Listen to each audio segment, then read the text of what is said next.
Hello बच्चों, स्वागत है सभी लोगों का आज के क्लास में। तो कैसे हैं आप लोग? एक बार आप लोग कमेंट में बता दीजिए कैसे हैं। बहुत दिन से कमेंट में रिप्लाई आप लोग नहीं दे रहे हैं कि क्या हाल है, कैसे हैं आप लोगों का तबीयत तो ठीक है?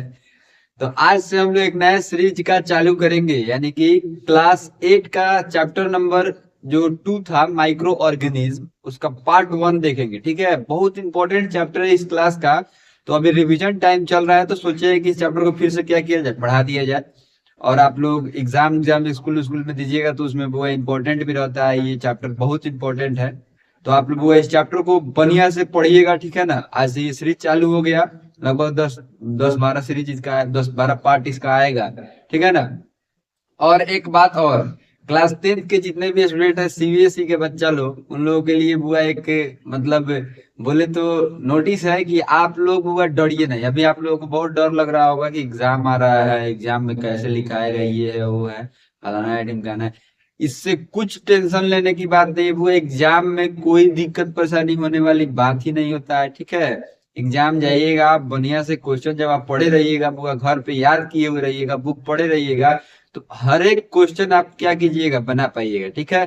तो बुआ टेंशन लेने से अच्छा है क्या करना है कि अभी, मतलब अभी टाइम बचा हुआ है, जो भी टाइम बचा हुआ है 10 दिन 15 दिन, तो आप बुआ पढ़िए, ठीक है ना। ये नहीं कि आप बैठ के सो रहे हैं, दिन भर सो रहे हैं, नींद भी बहुत लगता है इस समय में।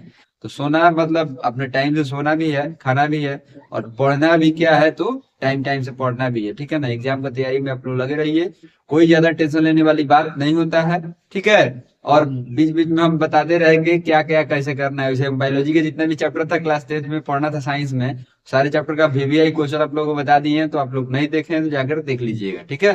क्लास शुरू करते हैं। और 8 क्लास के जितने भी मेरे स्टूडेंट हैं, अगर उन लोगों का भी भैया भैया दीदी उदी लोग होगा, तो उन लोगों के पास में भी क्या कीजिएगा बुआ, मतलब वीडियो को एक बार 10th वाला वीडियो को शेयर कर दीजिएगा, ठीक है ना। चलिए देखते हैं माइक्रो ऑर्गेनिज्म के बारे में। माइक्रो ऑर्गेनिज्म क्या होता है, यानी कि आप लोग माइक्रो ऑर्गेनिज्म का नाम हुआ बहुत बार सुने होइएगा, microorganism microorganism microorganism. ये होता क्या है, तो इसके बारे में आज हम लोग को 4-5 पॉइंट लिखा हुआ है, हम लोग को देखना है। 4 ही पॉइंट लिखा हुआ है, ध्यान दीजिएगा। सबसे पहले लिखा हुआ है the living organism that can not be seen. बोल रहा है कि वह लिविंग ऑर्गेनिज्म जिसको हम लोग देख नहीं सकते हैं, ठीक है ना। देख सकते हैं लेकिन इस आंख से नहीं देख सकते, वही लाइन में आगे लिखा हुआ है, with added I are called microorganism. बोल रहा है कि वैसा लिविंग ऑर्गेनिज्म जिसको हम लोग अपने इस आंख से नहीं देख सकते हैं, यानी कि अनआइडेड, यानी कि नॉर्मल आंख हो गया, ठीक है ना।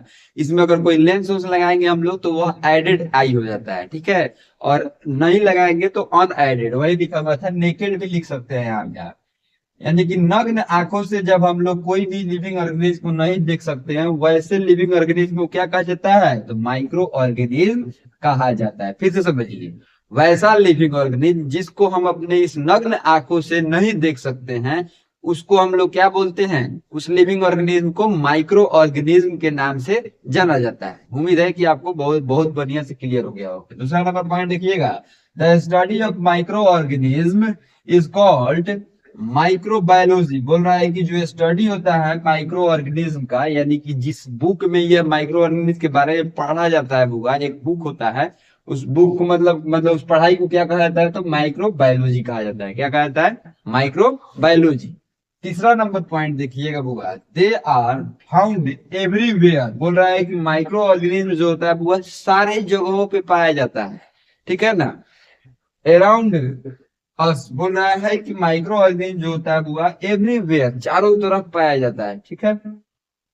चलिए चौथा नंबर पॉइंट देखते हैं, microorganism are classified into 4 major group. बोल रहा है कि बुआ माइक्रो ऑर्गेनिज्म को क्लासिफाई किया जाता है 4 गो मेन ग्रुप में, ठीक है ना। मेजर ग्रुप इसका 4 ही होता है, ठीक है। और एक को बोला जाता है बैक्टीरिया, दूसरा को बोला जाता है फंगी, तीसरा को बोला जाता है प्रोटोजोआ, एंड सम अलगी भी होते हैं बुआ इसमें, ठीक है ना। तो आज हम लोग जाने माइक्रो ऑर्गेनिज्म क्या होता है, यानी कि सबसे पहले जाने माइक्रो ऑर्गेनिज्म वैसा लिविंग ऑर्गेनिज्म होता है बुआ जिसको हम लोग अपने नग्न आंखों से नहीं देख सकते हैं, उसको माइक्रो ऑर्गेनिज्म कहा जाता है। स्टडी ऑफ माइक्रो ऑर्गेनिज्म वो माइक्रो बायोलॉजी कहा जाता है। माइक्रो ऑर्गेनिज्म जो होता है वो चारों तरफ पाए जाते हैं। माइक्रो ऑर्गेनिज्म से कितने मेजर ग्रुप होते हैं, तो 4 मेजर ग्रुप होता है, बैक्टीरिया फंगी प्रोटोजोआ और अलगी, ठीक है। यही आज के क्लास में था। अब हम लोग आगे के क्लास में जैसे जैसे बढ़ेंगे उसके बारे में बहुत सारा चीज जानते चलेंगे, ठीक है ना। हार्मफुल माइक्रो ऑर्गेनिज्म भी होता है बुआ, यूजफुल माइक्रो ऑर्गेनिज्म भी होता है। तो हार्मफुल का क्या काम होता है, यूजफुल का क्या काम होता है। तो आप लोग जान रहे हैं कि हार्मफुल का हार्म में पहुंचाना काम होता है, यानी नुकसान पहुंचाना काम होता है। और यूजफुल का क्या काम होगा, तो यूजफुल का यही काम होगा कि वो हम लोगों को क्या करता है, लाभ पहुंचाता है, यानी कि हम लोगों को मदद करता है कोई भी चीज को करने में, ठीक है। तो चलिए बाबू, मिलते हैं अगले क्लास में। अगर अभी तक आप चैनल को सब्सक्राइब नहीं किए तो चैनल को सब्सक्राइब कर दीजिएगा।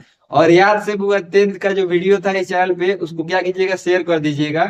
या बोल दीजिएगा अपने भाई लोगों को कि 10 या दीदी लोगों को कि टीएनबी बायोलॉजी निहाल सर के द्वारा वीवीआई क्वेश्चन बताया गया है। तो आप लोग वहां से जाके देख लीजिए, ठीक है।